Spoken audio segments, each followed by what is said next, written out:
हजारों साल पहले बिना मशीन, बिना एआई टेक्नोलॉजी और बिना हाई एजुकेटेड मॉडर्न इंजीनियर के बनाए गए मंदिर स्ट्रक्चर्स आज भी सीना तान के खड़े हैं। लेकिन आज के इंजीनियर के द्वारा बनाए गए सड़क, पुल, नाले, एक्सप्रेसवे साल नहीं टिकते, गिर जाते हैं। सवाल ये नहीं है कि ये स्ट्रक्चर्स टूट क्यों रहे हैं, सवाल ये है कि सिस्टम और सरकार का नींद कब टूटेगा। क्या सच में भारत में विकास हो रहा है? हजारों साल पहले ना ही कोई मशीन था, ना ही कोई इंजीनियरिंग था, ना ही कोई टेक्नोलॉजी था, तब का स्ट्रक्चर्स आज भी सही सलामत खड़ा है। लेकिन आज जो इंजीनियर इंजीनियरिंग की हाई टेक्नोलॉजी की डिग्री लेके आते हैं, स्पेस टेक्नोलॉजी का यूज होता है, वो एक्सप्रेसवे 1 साल के अंदर ही क्यों टूट जाता है? क्या सच में ये साजिश है, संयोग है, या लूट खसोट का एक बना अड्डा है? एक प्रोसेस सिस्टम बन चुका है कि पुल गिरेगा, सड़क टूटेगी, फिर अगले बार टेंडर निकलेगा, फिर टेंडर किसी को मिलेगा, उसमें फिर कमीशन आएंगी सरकार के पास, ठेकेदार के पास, इंजीनियर के पास, और इनकी रोजी रोटी यूं ही चलती रहेगी।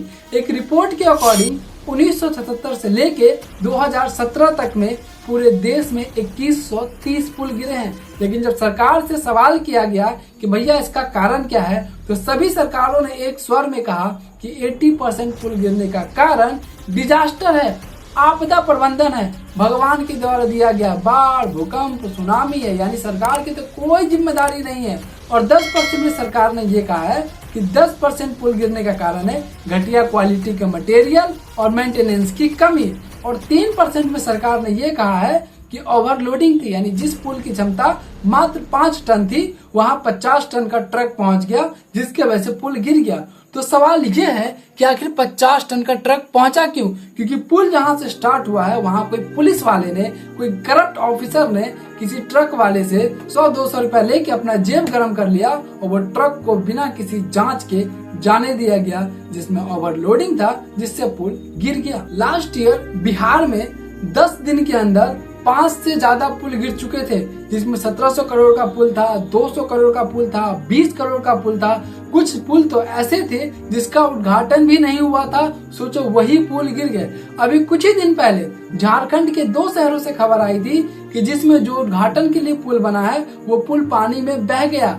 अभी 2 दिन पहले गुजरात में एक पुल गिरा है, जिसमें 10 से ज्यादा लोगों की मृत्यु हो गई है। तो सवाल ये नहीं है कि सिर्फ बिहार, उत्तर प्रदेश, झारखंड, मध्य प्रदेश, गुजरात में हो रहा, ये पूरे भारत की यही स्थिति है। चाहे वो किसी भी राजा की सरकार हो, किसी भी पार्टी की सरकार हो, वहाँ का मुख्यमंत्री कोई भी हो। एक रिपोर्ट के अकॉर्डिंग हर साल भारत में सिर्फ इंफ्रास्ट्रक्चर करप्शन में 1.3 लाख करोड़ रुपए नुकसान हो जाता है।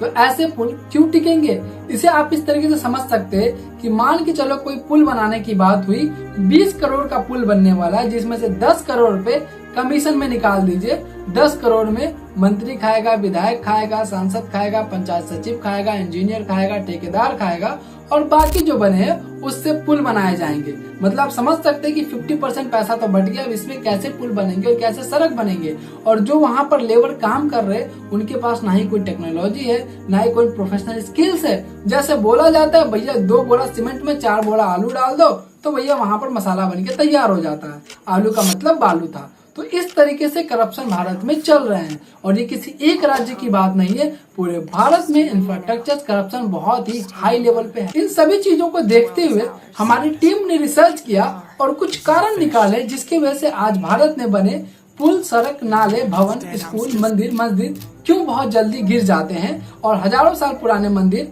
आज भी क्यों सही सलामत ठीक है। तो ये कुछ प्रमुख कारण इसमें हो सकता है। अगर आपको लगे कुछ और कारण तो आप हमें कमेंट में जरूर बताइए। नंबर 1 पर आता है क्वालिटी का अभाव, यानी कि सीमेंट कम, बालू ज्यादा, टाइम कम, लोड ज्यादा। बहुत ही कम समय में बहुत ज्यादा प्रोजेक्ट अनाउंस कर दिए जाते हैं, जिसके वजह से सही तरीके से काम नहीं हो पाता है। नंबर 2 पे आता है भ्रष्टाचार। इंजीनियर और सरकारी बाबू को मालूम है कि अगर ये पुल गिरा भी तो बहुत से बहुत प्रमोशन रोक दिया जाएगा या ट्रांसफर कर दी जाएगी, नौकरी तो हमारी बची रहेगी, यानी कि अकाउंटेबिलिटी नाम की कोई चीज नहीं है।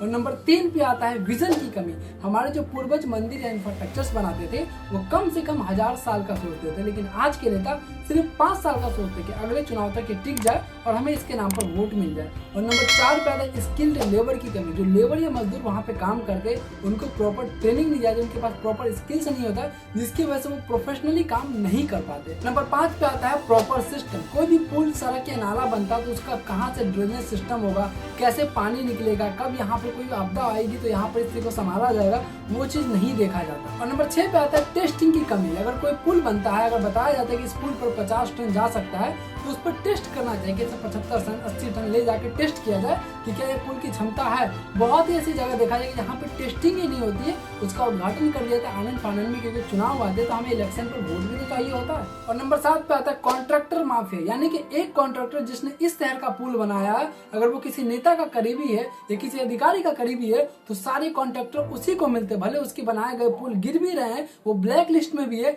फिर भी उसे वो कॉन्ट्रैक्ट मिलता जाता है क्योंकि वो किसी नेता का करीबी होता है। और नंबर 8 पे है ओवरलोड, यानी कि 5 टन के पुल पर 50 टन का ट्रक चल जाता है बिना किसी सिक्योरिटी के, बिना किसी मेंटेनेंस के और बिना किसी टेस्टिंग के, जिसकी वजह से पुल ओवरलोड के कारण गिर जाता है। नंबर 9 पे है नो मेंटेनेंस प्लान, यानी कि एक बार ये पुल सड़क बन गया तो जब तक ये धंस ना जाए, गिर ना जाए, बह ना जाए, जमीन में घुस ना जाए, तब तक इस पर कोई मेंटेनेंस नहीं की जाएगी। आप कितना भी चिल्ला लीजिए, वीडियो दिखा दीजिए, फोटो दिखा दीजिए, सरकार अपने कान में रुई का तेल डाल के सोई रहती है। नंबर 10 पे जीरो अकाउंटेबिलिटी। इस देश में ट्रेन एक्सीडेंट हो, प्लेन क्रैश हो, पुल गिरे, सड़क धंसे, किसी को कोई रिजाइन नहीं करना है, किसी को कोई अकाउंटेबिलिटी नहीं लेना है। अगर ट्रेन का एक्सीडेंट होता है तो ट्रेन मिनिस्टर कहता है कि भैया रेलवे है, ये तो होता रहेगा, बड़े बड़े शहरों में छोटी छोटी बातें होती रहती है। प्लेन क्रैश होता है तो इसे डिजास्टर बता दिया जाता है या पायलट की गलती बता दी जाती है, यानी इंजन का फेलियर बता दिया जाता है। इसलिए नेताओं की कोई जिम्मेदारी नहीं है। अगर कहीं रोड धंस जाए, पुल बह जाए तो इंजीनियर को ठोक दिया जाएगा और एक छोटे से नीचे तबके कोई लेबर क्लर्क को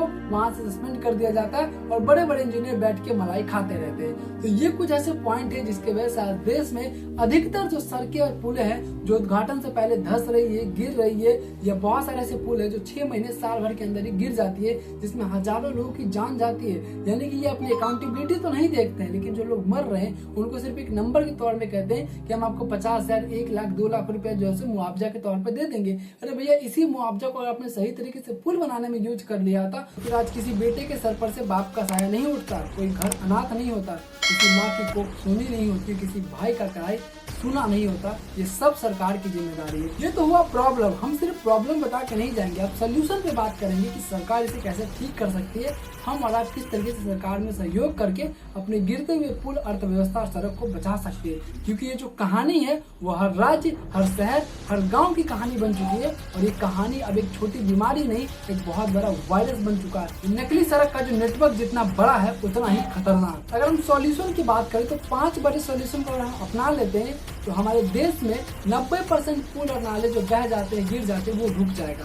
नंबर 1, जितने भी टेंडर है उसका थर्ड पार्टी ऑडिट होना चाहिए, यानी कि जिसे ये टेंडर मिला है वो जब टेंडर प्रोसेस चल रहा है, काम चल रहा है, तो किसी दूसरे कॉन्ट्रैक्टर को भी देना चाहिए कि भाई वहां पे जाओ, तुम ऑडिट करो, मुझे बताओ कि रिपोर्ट क्या है, किस तरीके से वहां पर मटेरियल और क्वालिटी की यूज हो रही है। सोल्यूशन नंबर 2, जितने भी कॉन्ट्रैक्टर हैं उनके ब्लैक लिस्ट को पब्लिक करना चाहिए कि इस कॉन्ट्रैक्टर ने इससे पहले कितने सारे नल, नाले, पुल, सड़क का निर्माण किया है, कितने गिर गए, कितने बह गए, कितने बचे, कितने उसने घोटाला किया है, वो सारी चीजें हमारी जानकारी होनी चाहिए, क्योंकि हमारे और आपके टैक्स के पैसे से ही तो बनाया जा रहा है। पता आपके घर के सामने जो सड़क बनी है वो किसने बनाया आपको नहीं पता होगा, उस कॉन्ट्रैक्टर ने इससे पहले कितनी सारी चीजें की आपको नहीं पता होगा, लेकिन वहां पर बनवाने वाले विधायक का, सांसद का, मंत्री का, मुखिया का, प्रधान का, सबका नाम उस पट्टी पर होगा, लेकिन उस कॉन्ट्रैक्टर के बारे में आपको कोई जानकारी नहीं होगी। और सबसे 3, स्किल्ड वर्कर की कमी है। तो सरकार को जितने भी लेबर काम कर रहे हैं उन सबको स्किल्ड वर्कर मिलना चाहिए, उन्हें सबको ट्रेनिंग मिलना चाहिए कि किस तरीके से हम प्रोफेशनल वर्क के रूप में काम कर सकते हैं। और सॉल्यूशन नंबर 4, जितने भी कॉन्ट्रैक्ट हो रहे, जितने भी स्ट्रक्चर बन रहे,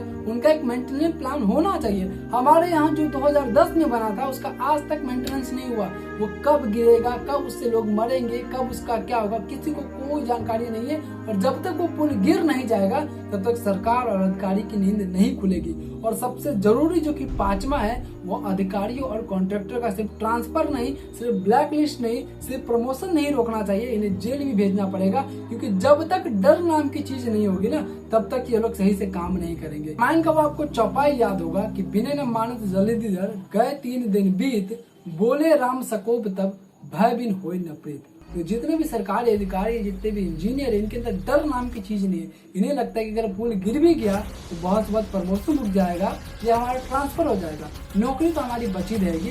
इसलिए इन्हें जेल जाना जरूरी है। सरकार को भी अपनी जिम्मेदारी को समझना पड़ेगा। कब तक इन छोटी छोटी हादसाओं में हजारों लोग अपनी जान गंवाते रहेंगे और अकाउंटेबिलिटी के नाम पर जीरो होता रहेगा? जब तक कि इंजीनियर ठेकेदार पैसा कमाएंगे, आपकी और जान हमारी ऐसी जाती रहेगी। अगर आज आपने सरकार से सवाल नहीं पूछा तो कल के हादसे में, कल के पुल एक्सीडेंट में, रोड एक्सीडेंट में, रोड जब बहेगा तो हो सकता है आपके परिवार का कोई लोग भी बह जाए और आपका परिवार भी अनाथ बन जाए। इसलिए आज सही समय है। अगर आप सवाल पूछ सकते तो पूछिए, लेकिन अगर नहीं पूछ सकते तो जो पूछ रहा है उसका साथ दीजिए। अगर आप चाहते हैं कि इस तरह का वीडियो में और बनाता रहूं तो आपका सपोर्ट, आपका समर्थन बहुत जरूरी है।